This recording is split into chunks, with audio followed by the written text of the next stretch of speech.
좀 보여드리려고 합니다. 한번 보시고 어떤 특징이 있는지 한번 살펴보시면 좋겠습니다. 예, 좀 보여주세요. 예, 크게 좀 저 기도하는 손입니다. 여러분들이 많이 보셨을 것 같은데 기도하는 손입니다. 저 손의 특징이 보이십니까? 또 하나 다시 한번 하나 보여주면 어머니의 손이 있는데 그냥 나이가 많으신 우리들의 어머니의 손입니다. 저 손에 보면 주름살도 있고 세월의 연륜이 느껴지기도 하고 어떻게 살아오셨는가 하는 것도 보여지죠. 다시 기도하는 손을 좀 보여주면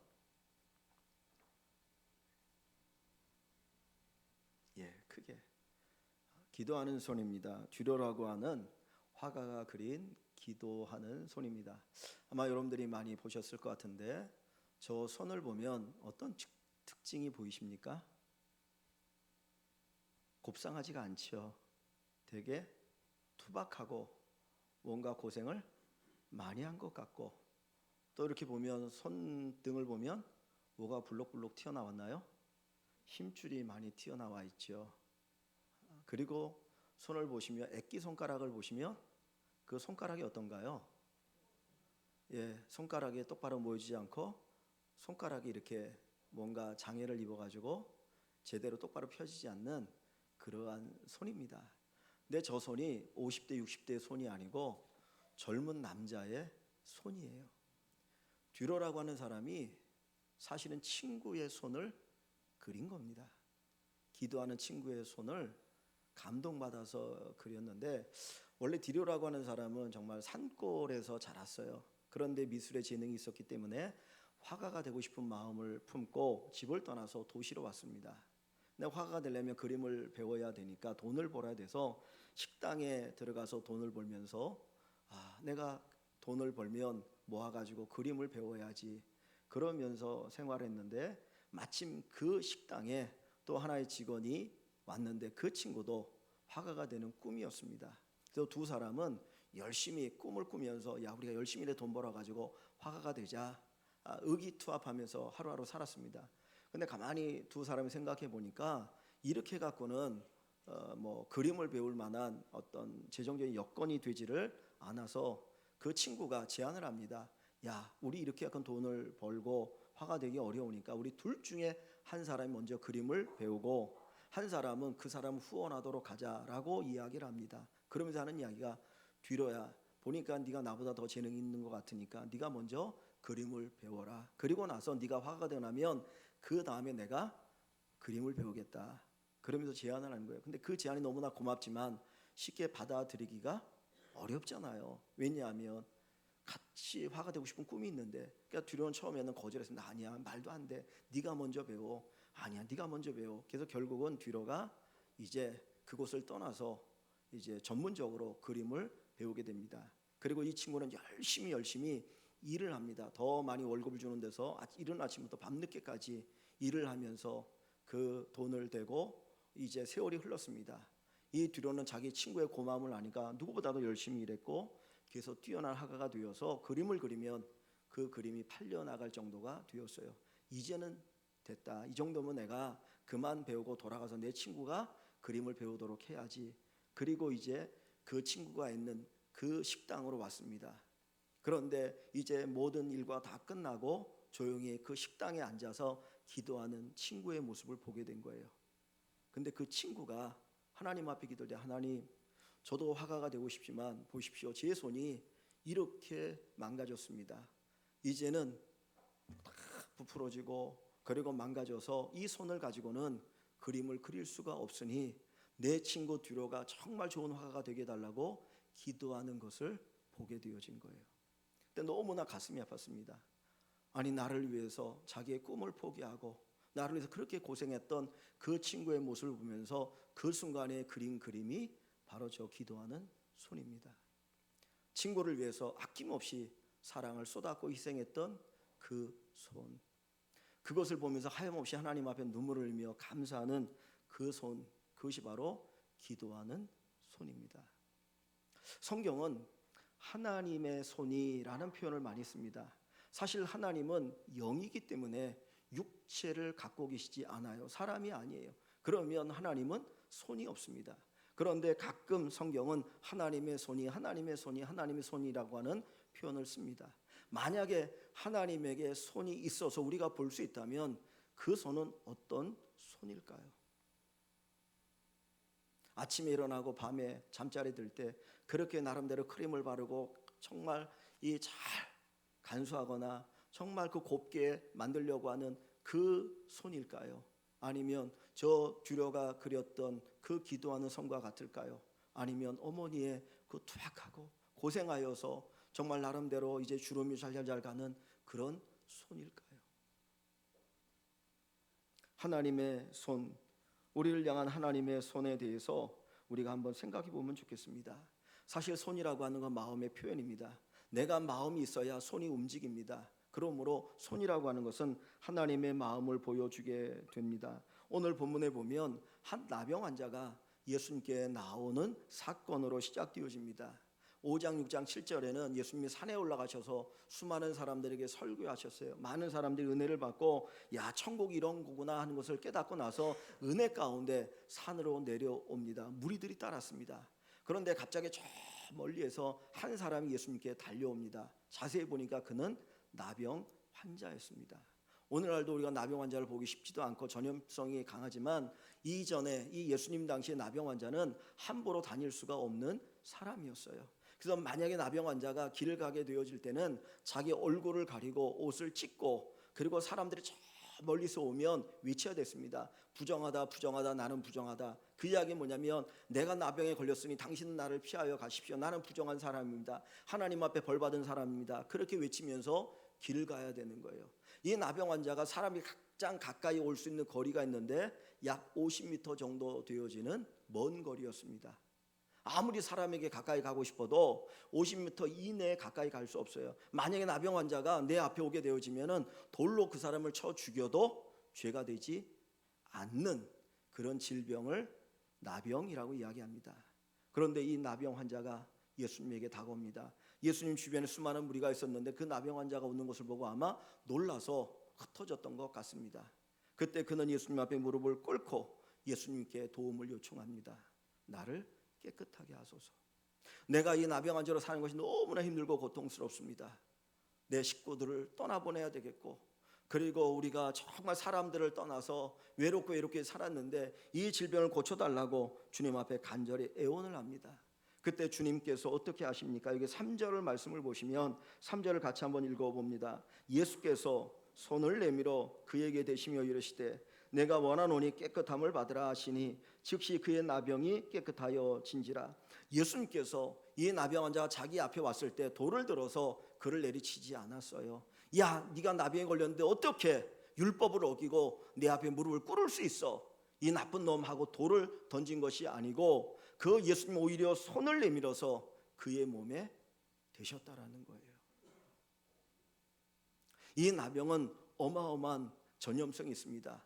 이 상처가 있는 사람이 나병 환자를 만지면 그 나병균이 그 상처를 통해서 몸에 들어가면 그 사람도 나병이 걸려요. 그래서 나병 환자는 가까이 하지 못하겠습니다. 멀리 떨어지겠습니다.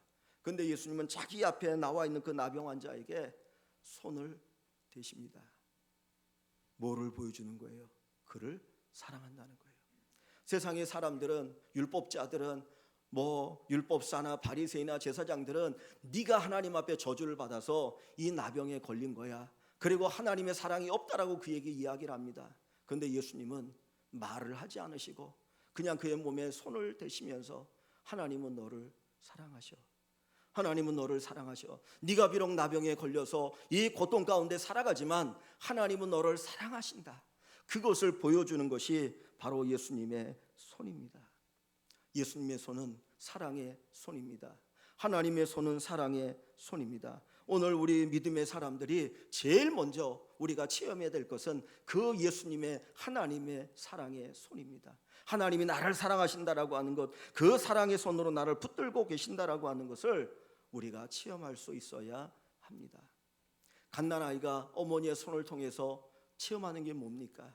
그 갓난아이를 어머니가 안고 젖을 먹입니다. 분유를 먹입니다. 때로는 기저귀를 갈아줍니다. 업어줍니다. 그 손을 통해서 그 아이에게 무엇이 전달됩니까? 사랑이 전달되어져. 이 어미가 너를 사랑한다. 이 부모가 너를 사랑한단다. 세상보다 그 누구보다도 나는 너를 사랑하고 너를 위해서 온갖 희생을 각오할 준비가 되어 있단다. 이것이 어머니의 손이고 하나님의 손입니다. 하나님이 여러분들을 사랑하십니다. 여러분을 사랑하십니다. 한없이 여러분을 사랑하십니다. 우리가 믿음의 길을 걸어가고 이 예배 자리에서 하나님이 나를 사랑하신다라고 하는 것을 깊이 체험하기를 원합니다. 사도 요한은 하나님은 사랑이시라, 하나님은 사랑이시라 했습니다. 우리가 하나님을 사랑한 것이 아니라 하나님이 우리를 먼저 사랑해서 그 사랑에 감동하여서 우리가 하나님을 사랑하게 되었다라고 말씀하고 있습니다.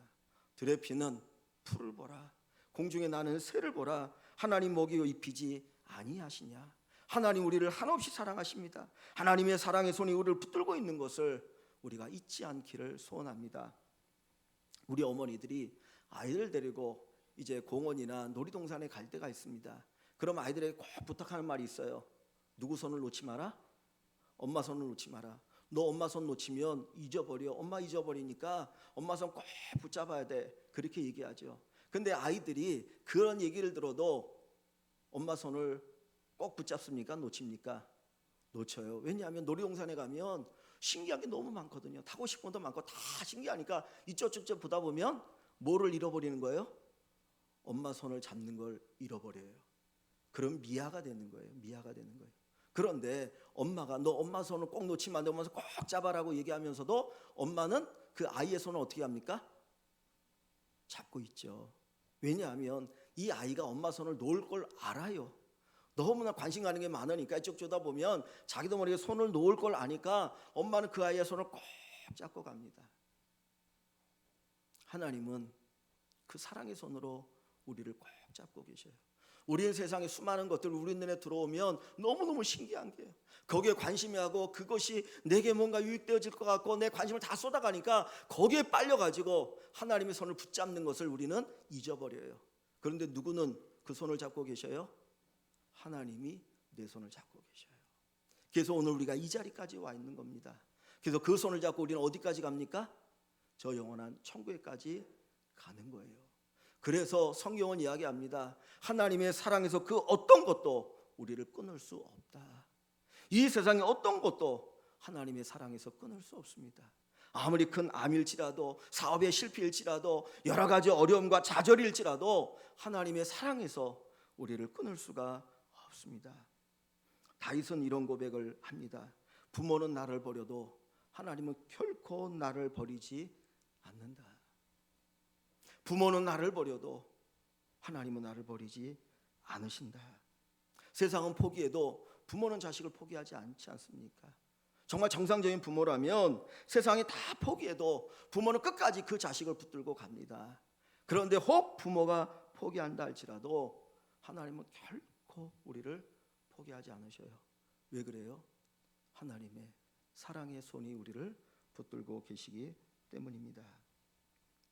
이사야 49장 15절 16절에 보면 젖먹이는 부모는 혹시 잊을지라도 나는 결코 너를 잊지 않을 것이다.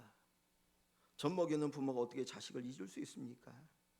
그런데 혹 잊어도 나는 너를 결코 잊지 않을 것이다 그랬어요. 그러면서 그 뒤에 보면 이런 말씀이 있어요. 내 손바닥에 너를 새겼고 내 손바닥에다 너를 새겼다라는 거예요. 결코 잊을 수가 없어서 손바닥에다가 새겼다라는 거예요. 가끔 우리가 중요한 거 있을 때 어디에다 글을 씁니까? 손바닥에 글을 쓸 때가 있잖아요. 안 잊어버리려고. 근데 쓰는 게 아니고 새겼어요. 새겼다는 거예요. 연인들 가운데 요즘 문신을 많이 하죠. 젊은 사람들. 사랑한다고 자기가 사랑하는 사람의 이니셜하고 하트를 그리고 자기 이니셜 쓰면서 결코 잊지 않자고. 남산에 올라가면 수많은 자물쇠가 있습니다. 그저 타워 위에 가면 거기다 자물쇠를 걸으면 이 사랑은 영원히 가고 결코 배반하지 않는다고. 근데 한번 통계를 좀 내봤으면 좋겠어요. 얼마나 많이 헤어졌는지. 그게 사랑이 아니에요. 진짜 사랑은 우리를 향한 하나님의 사랑, 잊을 수 없는, 우리를 결코 잊지 아니하시는 그 하나님의 손길이 우리와 함께하는 것입니다. 여러분들이 그 사랑의 손길을 깊이 체험하시기를 주의 이름으로 축원합니다. 두 번째로 하나님의 손은 능력의 손입니다. 예수님께서 이 나병 환자를 어루만지심으로 사랑을 표현합니다. 하나님은 너를 사랑해, 내가 너를 사랑해. 그러나 그것으로 끝났다면 이 나병 환자는 아마 실망했을 겁니다. 내가 어떻게 예수님께 나왔는데 내 이 나병 어떡하란 말인가. 아마 그는 돌에 맞아 사람들에게 죽었을지 모릅니다. 그런데 오늘 본문에 보면 주님의 손은 사랑의 손일 뿐만 아니라 무슨 손입니까? 능력의 손이었습니다. 다시 3절 말씀을 같이 봅니다. 3절, 예수께서 손을 내밀어 그에게 대시며 이르시되 내가 원하노니 깨끗함을 받으라 하시니 즉시 그의 나병이 깨끗하여 진지라. 예수님의 손은 사랑의 손일 뿐만 아니라 능력의 손이었습니다. 그래서 다윗은 역대상 29장 12절에 이렇게 고백합니다. 하나님의 손에 권세와 능력이 있사오니, 하나님의 손에 권세와 능력이 있사오니. 이 온 세상에 권세를 누가 가지고 있습니까? 온 세상의 최고의 능력이 누구에게 있습니까? 하나님이시죠. 전능하신 하나님, 올마이티라고 하는 표현을 씁니다. 하나님은 전능하신 하나님이에요. 그분에게 능력이 있습니다. 그래서 그 능력을 가지고 세상을 창조하셨고 그 능력의 손으로 바다를 둘로 나누셔서 홍해의 기적을 일으켜 주셨습니다. 오늘도 하나님의 손이 우리와 함께하면 우리는 하나님의 능력을 체험하게 됩니다. 다윗은 목동이었습니다. 어떻게 보면 그는 10형제 가운데 마지막 막내였는데 사실 그는 왕감이 아니었어요. 사무엘 선지자가 그의 집에 와서 왕으로 기름 부은다고 할 때 아버지나 형제들은 저 다윗이 뭐 할 수 있겠어? 다윗은 부르지도 않았어요. 그래서 어떤 사람들은 다윗의 어머니가 배가 다른 또 다른 어머니가 아니겠는가라고 생각하는 사람들도 있습니다. 분명한 것은 그 다윗이 이스라엘의 왕이 되어지고 모든 사람에게 존경받는 믿음의 사람이 되어진 이유는 뭐냐? 하나님의 능력을 그는 확신했기 때문이에요. 그 능력의 손이 다윗과 함께했기 때문입니다. 오늘 우리 믿음의 성도들이 하나님의 손이 능력의 손이라는 걸 믿으십시오. 하나님의 손이 능력의 손이라는 걸 믿지 않으면 우리는 끊임없이 세상을 기웃거립니다. 저게 나를 도와주지 않을까? 저게 나를 도와주지 않을까? 그리고 기웃기웃거리다가 믿음을 잃어버리고 살아갈 수가 있습니다. 능력의 손, 치유의 손, 회복하시는 손, 우리의 마음의 상처를 어루만져 주시는 그 능력의 하나님의 손을 깊이 체험할 수 있기를 소원합니다. 유럽에 가면 길에서 악기를 연주하면서 사람들로부터 도움을 받는 사람들이 있어요. 거리의 악사들이라고 얘기하죠. 무명의 악사들입니다. 그런데 한 번은 영국 테임즈 강변에서 어떤 나이가 많으신 어른이 노인이 바이올린을 연주합니다. 그런데 이 머리는 헝클어졌고 수염은 기르고 그리고 또 이 남루하고 꾀지하니까 사람들이 지나가면서 그 사람의 바이올린 소리에 귀를 기울이지 않습니다. 낡은 바이올린을 가지고 연주를 하지만 아무도 발걸음을 멈추지 않고 그 소리에 귀를 기울이지 않고 지나갑니다. 그러기에 그 앞에 있는 바구니에는 돈이 없는 거예요. 그런데 한 낯선 남자가 그 길을 가다가 그 나이 먹은 노인을 봅니다. 가만히 보면서 그 앞으로 다가갔습니다. 그리고 얘기합니다. 내가 당신에게 뭔가를 주고 싶지만 내 주머니에 돈이 없습니다. 내가 당신을 위해서 한번 이 바이올린을 연주해보고 싶은데 좋겠느냐고. 그리고는 그 낡은 바이올린을 받아서 연주를 합니다. 한 곡, 두 곡, 여러 곡 연주하는데 지나가던 사람들이 귀를 기울이고 그 자리에 멈춰 서게 되었습니다. 그 선율에 너무너무 은혜받고 감동을 받아서 거기에 자기의 주머니를 열어서 거기에 지폐를 넣기 시작하는 겁니다. 그 전에는 동전 하나도 제대로 들어오지 않았던 그 바구니에 많은 지폐가 모이게 되었습니다. 옆에 있던 할아버지도 놀랐죠. 야, 어떻게 저렇게 잘 연주할 수 있을까? 그런데 어떤 한 사람이 그 자리에서 가만히 그 연주하는 젊은 사람을 보다가 이야기합니다. 야, 저 사람이 이탈리아의 유명한 바이올리니스트 파가니니다 라고 이야기합니다. 피가니니라고. 다른 사람 몰랐어요. 그런데 알아보는 사람이 있었습니다. 그 낡은 바이올린이었지만 그 낡은 바이올린이 이 노인의 손에 붙들릴 때는 그냥 별로 신통치 않았는데 그 피가닌이라고 하는 유명한 바이올리니스트의 손에 들려질 때 아름다운 선율이 나오기 시작합니다. 우리가 너무나 잘 알고 있는 테레사 수녀가 이런 말을 했습니다. 나는 하나님의 손에 쥐어진 작은 몽당 연필이다. 사실 작은 몽당 연필 요즘은 보지도 못하지요. 작은 몽당 연필 가치가 없어 보입니다. 그러나 하나님의 손에 붙들릴 때 거기에 놀라운 역사가 일어나기 시작합니다. 그것으로 글을 쓰면 위대한 글이 되어지고 그것으로 그림을 그리면 위대한 그림이 되어져요. 우리는 부족해, 우리는 연약해. 그러나 하나님의 손은 전능하신 능력의 손이기에 그 손에 붙들리는 사람들마다 놀라운 주님의 역사를 체험하게 됩니다. 여러분들이 하나님의 손에 붙들렸습니까? 하나님께서 여러분에게 능력의 손으로 보여주고 계십니까? 정말 하나님의 손이 능력의 손이라는 것을 여러분이 믿으십니까? 예수님의 12 제자는 다 갈릴리에 아주 극히 평범한 사람들이었습니다. 갈릴리 호수에서 고기를 잡던 사람들, 어떤 사람은 모든 사람의 손가락질 당하는 세리였습니다. 그런데 그들이 예수님의 능력의 손에 붙들릴 때에 온 세상을 뒤집어 엎는 능력의 사람이 되었던 것입니다. 나는 부족합니다. 나는 보잘것없습니다. 그러나 하나님의 손은 능력의 손이고 하나님의 손에 붙들리면 놀라운 역사가 일어나게 됩니다. 여러분들의 삶이, 여러분의 손이 하나님의 손에 붙들리셔서 하나님의 놀라운 능력과 역사가 나타나기를 주의 이름으로 간절히 축원합니다. 세 번째로 하나님의 손은 거룩한 손입니다. 예수님의 손은 사랑의 손이고 능력의 손이셨어요. 하염없이 외롭고 쓸쓸하고 고통당하는 그 나병 환자를 어루만져 주셨던 사랑의 손, 그의 평생의 소원이었던 그의 나병을 고쳐주시는 능력의 손입니다. 그런데 그 예수님이 그 사랑과 능력의 손을 십자가에 못 박았어요. 자기의 손을 십자가에 못 박았어요. 사랑의 손이고 능력의 손인데 왜 십자가에 자기의 손을 못 박습니까? 로마 군대를 이길 수가 없어서, 수많은 사람들을 이길 수가 없어서 못 박힌 겁니까? 아니에요. 스스로 예수님은 그 사랑과 능력의 손이지만 자기의 손을 십자가에 못 박았어요. 왜냐하면 우리의 죄를 씻기 위해서 스스로 십자가에 자기 손을 못 박으신 거예요. 우리는 예수님의 손이 사랑의 손인 건 압니다. 우리는 예수님의 손이 능력의 손인 건 압니다. 그러나 예수님의 손이 거룩한 손이라고 하는 것을 우리는 잊어버리고 살아갈 때가 많이 있습니다. 예수님의 손은 거룩한 손, 의로운 손이라고 하는 것입니다. 오늘 다시 본문 2절과 3절에 보시면 반복해서 나오는 단어가 있는데 깨끗하다라고 하는 단어입니다. 2절 3절 한번 제가 읽어봅니다. 한 나병 환자가 나와 절하며 이르되 주여 원하시면 저를 깨끗하게 하실 수 있나이다 하거늘 예수께서 손을 내밀어 그에게 대시며 이르시되 내가 원하노니 깨끗함을 받으라 하시니 즉시 그의 나병이 깨끗하여 진지라. 여러분, 나병이 병이죠.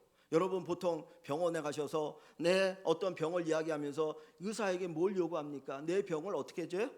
치료해 달라고. 그럼 이 나병 환자가 예수님 앞에 나왔을 때 그는 이렇게 말해야 됩니다. 주여 원하시면 저를 치료할 수 있습니다. 주여 원하시면 저를 낫게 하실 수 있습니다. 그런데 이 나병 환자는 나를 낫게 해달라, 치료해 달라고 말하는 것이 아니라 나를 깨끗하게 해달라고 얘기합니다. 예수님도 깨끗함을 받으라고 말씀하셨고 즉시 그의 나병이 깨끗하여졌다라고 이야기합니다. 왜 깨끗함이라고 하는 단어를 의도적으로 사용할까요? 이 나병은 사람에게 있어서 그것이 단순한 육체적인 질병일 뿐만 아니라 영적인 어떤 더러움을 상징합니다. 죄를 상징합니다. 이 나병 환자는 단순히 내 육체적인 질병만이 고침받는 것이 그의 소원이 아니었고 예수 그리스도를 통해서 내 심령이, 내 죄악된 이 심령이 회복되어지고 거룩하고 깨끗해지기를 소망하였던 것입니다. 그래서 주님은 나를 깨끗하게 해달라고, 나를 깨끗하게 해달라고 하는 그 나병 환자의 그 믿음을 보시고 주님은 그의 육체의 질병을 치료하실 뿐만 아니라 그의 심령을 깨끗하게 하시고 거룩하게 하시는 겁니다. 많은 성도들이, 많은 그리스도인들이 거룩함에 관심이 없습니다. 내가 예수 믿고 복을 받고 이 세상에 잘 먹고 잘 살고 다른 사람보다 더 높은 지위에 올라가면 그것이 하나님의 복이라고 생각하고 그것만을 구하며 살아갑니다. 그런데 하나님께서 우리에게 가르쳐 주시는 것은 내가 사랑의 손이요 능력의 손이지만 거룩한 손이라, 의롭게 하는 손이라, 나는 너희가 나의 피로 말미암아 의롭게 되기를 원하노라, 우리를 향하여 말씀하고 계셔요. 예수를 믿으면 의인이 됩니다. 이걸 칭의라고 말합니다. 우리는 주인이지만 예수를 믿으면 예수님이 십자가에서 피 흘리심으로 그 피로 말미암아 우리의 죄가 씻어져서 우리가 의인이 되었다라고 믿습니다. 이신칭의. 그런데 우리 한국교회가 정말 가슴 아파하고 하나님 앞에 부끄러운 모습은 여기에서 멈춘다는 거예요. 이신칭의는 시작입니다. 내가 예수를 믿고 의롭게 되어지는 것은 신앙의 시작이지 신앙의 목표가 아니라는 거예요. 칭의, 의롭다라고 하는 그 말 뒤에는 뭐가 있느냐? 거룩함, 성화라고 하는 단어가 있어요. 내가 예수 믿고 이제까지 살아오면서 내가 얼마나 거룩해졌고 성화되었습니까? 우리가 살아가는 이 세상 속에서 사람들이 우리를 바라보면서 정말 그리스도인이라고 얼마나 이야기합니까? 내가 부자가 되어지면, 여러분들이 세상에 성공하면 정말 하나님이 당신을 축복해서 당신이 부자가 되었다라고 이야기할까요? 아니요. 세상은 우리가 거룩하게 살 때, 세상은 우리가 그리스도의 마음과 그리스도의 성품을 가지고 살아갈 때에 그 모습을 보면서 하나님이 살아계시구나, 하나님께서 함께 하시는 사람이구나 라고 이야기하게 되는 것입니다. 예수님의 손은 우리를 거룩하게 하는 손입니다. 죄인된 우리를 거룩하게 하시는 그 예수님의 손을 경험하며 살아가기를 소원합니다. 이사야 59장 1절과 2절에 보면 이런 기도에 관한 말씀이 있어요. 여호와 손이 짧아 너희를 구원하지 못하심이 아니요. 여호와의 손이 짧아서, 여호와가 능력이 없어서, 그 손에 힘이 없어서 너희를 구원하지 못하심이 아니요. 오직 하나님과 너희 사이에 뭐가 가로막혀 있다고요? 죄가 가로막혀 있다. 죄가. 내가 그렇게 부르짖어 기도하는데, 내가 그렇게 금식하며 기도하는데 왜 하나님 내게 응답하지 않으셔요? 왜 나를 돕지 않으셔요? 라고 탄식하고 하나님 원망할 수 있습니다. 그런데 우리 자신을 돌아보십시오. 하나님은 거룩한 손을 가지고 일하시는 분이셔요. 그분이 사랑으로 역사하시고 그분의 능력으로 역사하시면 그 예수님의 손은 거룩한 손이에요. 피 묻은 손을 위해서 일하지 않으셔요. 다른 사람에게 멍해를 지우고 다른 사람의 고통을 주고 아픔을 주면서 나의 기도를 들어달라고 하는 그 기도에는 주님이 귀를 막으십니다. 주님의 손은 거룩한 손입니다. 많은 사람들이 무당을 찾아갑니다. 어떤 사람은 한국교회가 마치 무속과 같고 샤머니즘에 완전히 사로잡혀 먹혔다라고 이야기합니다. 근데 기독교와 무속, 무당과의 분명한 차이점이 하나 있어요. 그 무속에도 제가 대학교를 졸업할 때 이 무속에 관한 졸업 논문을 썼는데 거기에도 뭐 신론도 인간론도 있고 별의별 다 있어요. 근데 기독교와 무속과의 분명한 차이가 하나 있습니다. 뭐냐면 윤리의 차이예요. 무속에는 윤리가 없어요. 내가 찾아간 무당이 섬기는 그 신에게 복을 빌고 그 신을 무조건 기쁘게만 하면, 많은 복채를 내고 굿할 때 수천만 원을 주면 그 귀신이 좋아서 나를 위해서 일한다는 거예요. 그래서 윤리가 없어요. 기독교는 거룩한 종교입니다. 하나님이 거룩하니 너희도 거룩해라. 내가 거룩하니 너희도 거룩하라. 내 손이 거룩한 것처럼 너희의 손도 거룩해지기를 원하노라. 우리가 눈앞의 이익 때문에 하나님이 원하시는 그 길을 포기하지 않길 원합니다. 비록 지금 당장 내 앞에 힘들거리고 고통스러울지라도 주님이 기뻐하는 길, 주님의 거룩함이 드러나는 길이라면 우리는 그 길을 걸어갈 수 있어야 합니다. 하나님은 의인을 보호하십니다. 의인은 7번 넘어질지라도 8번 일어선다 그랬어요. 하나님이 지켜주십니다. 하나님이 보호하여 주십니다. 예수님의 손, 하나님의 손 어떤 손입니까? 예수님의 손, 하나님의 손은 사랑의 손이요, 능력의 손이요, 거룩한 손입니다. 우린 종종 전도체라는 말을 하죠. 전기를 통하게 하는 것, 뭔가를 통하게 하는 것을 전도체라고 이야기합니다. 우리 그리스도인은 하나님의 전도체입니다. 하나님이 통해야 되는 사람들입니다. 이 보이지 않는 하나님을, 이 세상에 보이지 않는 그 하나님, 영이신 하나님을 세상에 보여주는 사람이 우리 그리스도인이에요. 우리의 손은 하나님의 손으로 쓰여져야 합니다. 이 손에 사랑이 있어야 돼요. 이 손에 능력이 나타나야 됩니다. 이 손에 거룩함이 묻어나야 합니다.